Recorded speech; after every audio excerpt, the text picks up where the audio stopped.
प्रारंभिक भारत का परिचय।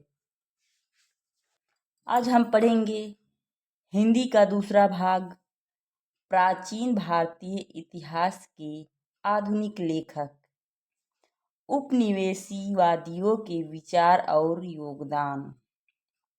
तो चलिए वीडियो स्टार्ट करते हैं। यद्यपि शिक्षित भारतीयों ने हस्तलिखित महाकाव्यों, पुराणों और जीवन चरित्रों को जैसे ग्रंथों के रूप में अपने पारिवारिक इतिहास को संजोए रखा, तथापि प्राचीन भारत के इतिहास में आधुनिक ढंग से अनुसंधान 18वीं सदी के उत्तरार्ध में आकर आरंभ होता है। ब्रिटेन वालों ने जब यहाँ शासन कायम किया तब उन्हें औपनिवेशिक प्रशासन के हित में इसकी आवश्यकता प्राप्त हुई। जब 1765 में बंगाल और बिहार ईस्ट इंडिया कंपनी के शासन में आया, तब शासकों को हिंदुओं के उत्तराधिकारी की न्याय व्यवस्था करने में कठिनाई का अनुभव हुआ। अतः 1776 में सबसे अधिक प्रामाणिक मानी जाने वाली मनुस्मृति का अंग्रेजी अनुवाद ए कोड ऑफ जेंटू लॉज के नाम से कराया गया। हिंदुओं के दीवानी न्याय कार्य में पंडित लोग और मुसलमानों के दीवानी न्याय कार्य में मौलवी लोग ब्रिटिश जजों के साथ लगा दिए गए। प्राचीन कानूनों और रीति रिवाजों को समझने के लिए आरंभ हुआ, जो व्यापक रूप से 18वीं सदी तक चलता रहा और इसी के परिणाम स्वरूप 1784 में कोलकाता में एशियाटिक सोसाइटी ऑफ बंगाल नामक शोध संस्था की स्थापना हुई। इसकी स्थापना ईस्ट इंडिया कंपनी के सर विलियम जोन्स 1776 से 1794 तक नामक सिविल सर्वेंट ने की, जिन्होंने 1789 में अभिज्ञान शकुंतलम नामक नाटक का अंग्रेजी में अनुवाद किया।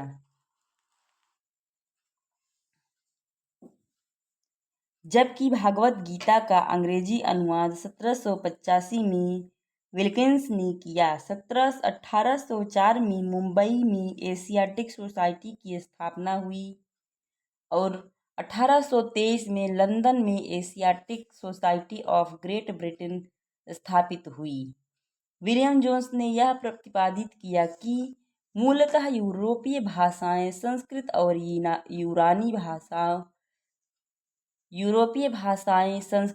ईरानी भाषाओं से बहुत ही मिलती है।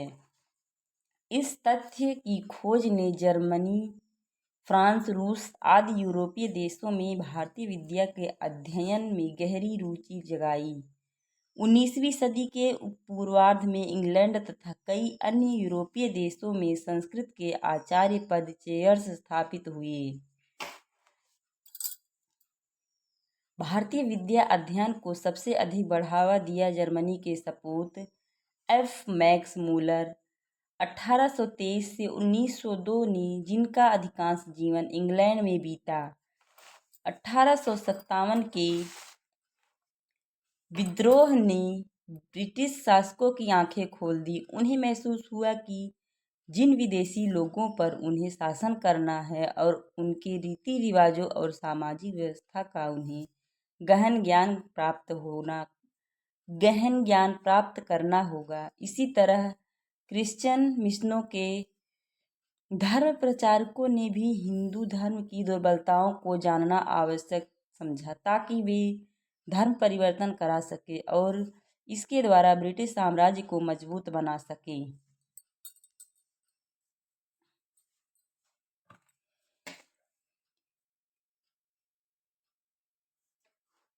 इन आवश्यकताओं की पूर्ति के लिए मैक्स मूलर के संपादकत्व में विशाल मात्रा में प्राचीन धर्म ग्रंथों का अनुवाद किया गया।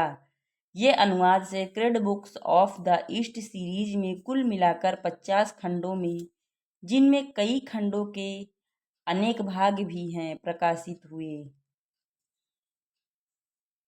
यद्यपि इस सीरीज में कुछ चीनी और ईरानी ग्रंथ में भी शामिल किए गए, पर वास्तव में प्राचीन भारतीय धर्म ग्रंथ ही प्रमुख है।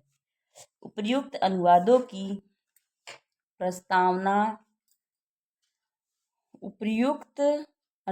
की प्रस्तावनाओं में और उनके आधार पर लिखी गई पुस्तकों में पाश्चात्य विद्वानों ने प्राचीन भारत के इतिहास और समाज के स्वरूप के बारे में कई सामान्य निष्कर्ष स्थापित किए हैं। उनका मत है कि प्राचीन भारत के लोगों को इतिहास का विशेषतः काल और अतिक्रम का बोध नहीं था। उन्होंने यह भी कहा कि भारत के लोग स्वेच्छाचारी शासन के आदी रहे हैं और वे आध्यात्मिक या परलौकिक समस्याओं में भी डूबे रहे और अहलौकिक समस्याओं की चिंता नहीं करते थे। जाति प्रथा या वर्ण व्यवस्था को सामाजिक भेदभाव का भारी कुचक्र माना गया। तत्पश्चात विद्वानों ने दृढ़तापूर्वक कहा कि भारतवासियों को न तो राष्ट्रीय भावना का एहसास था, न किसी प्रकार के स्वशासन का अनुभव। ऐसे बहुत सारे निष्कर्ष विसेंट आर्थर स्मिथ 1843 से 1920 की पुस्तक अर्ली हिस्ट्री ऑफ इंडिया में प्रकाशित है। उन्होंने प्राचीन भारत का यह पहला सुव्यवस्थित इतिहास 1904 में तैयार किया।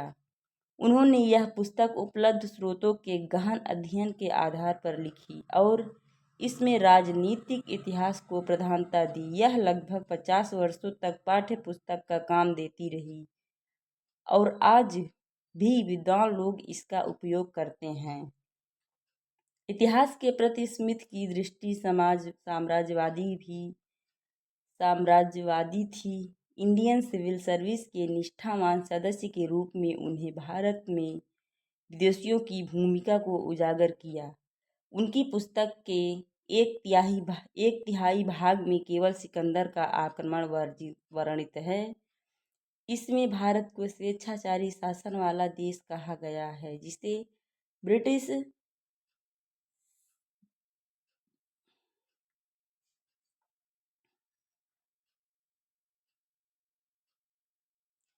उजागर किया है। इसमें भारत को स्वेच्छाचारी शासन देश कहा गया है, जिसे ब्रिटिश शासन की स्थापना से पहले कभी राजनीतिक एकता का अनुभव नहीं हुआ था। उन्होंने लिखा है, वस्तुतः भारतीय इतिहासकारों को भारतीय इतिहास की जो व्याख्या की है उसका लक्ष्य था भारत के चरित्र और उपलब्धियों को नीचा दिखाना और विदेशी